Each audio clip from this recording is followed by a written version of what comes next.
নমস্কার বন্ধুরা, সবাই কেমন আছো? দেখো, একটা শীতের সকালে তোমাদের সামনে চলে এলাম একটা নতুন ব্লগ নিয়ে। আর মিমি এখানে ফুল তুলছে।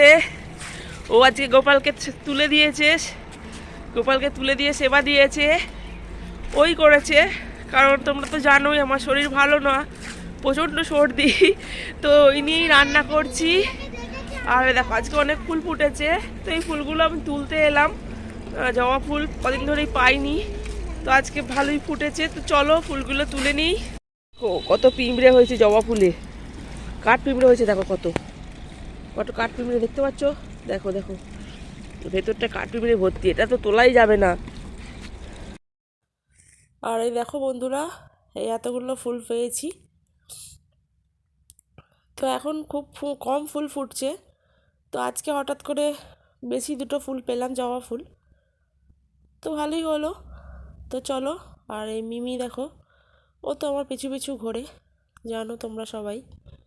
আমাকে অনেক হেল্পও করে কাজে, যেমন ফুল তুলে দেয়, টুকটুক করে নিয়ে যায়, গোপালকে তুলে দেয় মাঝে মাঝে, তারপরে গোপালকে সেবাও দিয়ে দেয় মাঝে মাঝে, আবার শুইয়েও দেয়। খুব ভালো লাগে ওর এই কাজগুলো করতে। তবে অন্য বাচ্চারা যেমন বদমাস, ও অতটা বদমাস না। ও খুব শান্ত, আর কথাও শোনে মোটামুটি।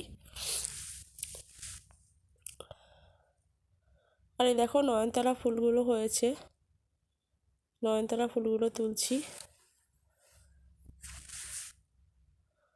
আর এটা হচ্ছে রক্তগাঁধা, রক্তগাঁধা ফুলগুলোও তুলে নিলাম। তো এবার ঠাকুর সেবা দিতে যাব। আর তোমাদের দাদা ওদিকে জল দিচ্ছে গাছে সকালবেলা উঠেই, তারপর রান্না করতে হবে। তো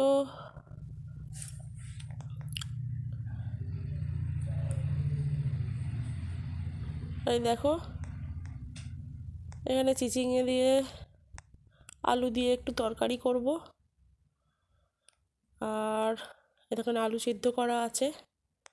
আর এখানে ঢেঁড়স আলুর তরকারি করব, এখানে একটু ঝোল করব। ব্যাস, তাহলেই কমপ্লিট হয়ে যায় আজকের রান্না।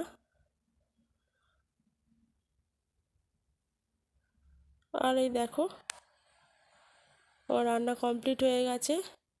আর আমরা সবাই মিলে টিফিন করতে বসে পড়েছি। আর মিমি দেখো কেমনভাবে খাচ্ছে, ও টিফিন করছে, ও শুকনো মুড়ি খায়।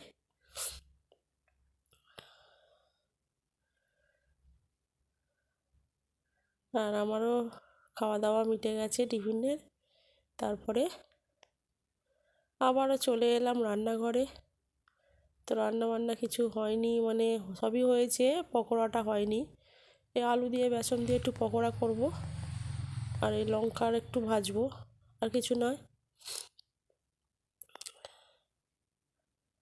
আর এই দেখো,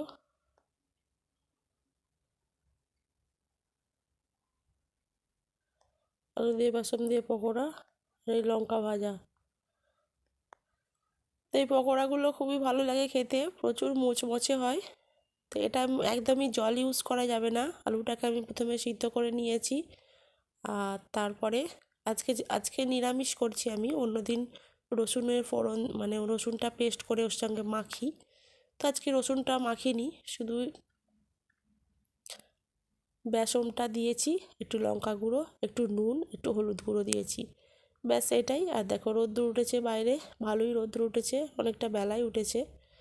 আর দেখো পকোড়াগুলো কতটা কাঞ্চি হয়েছে, আর খুব সুন্দর লাগছে।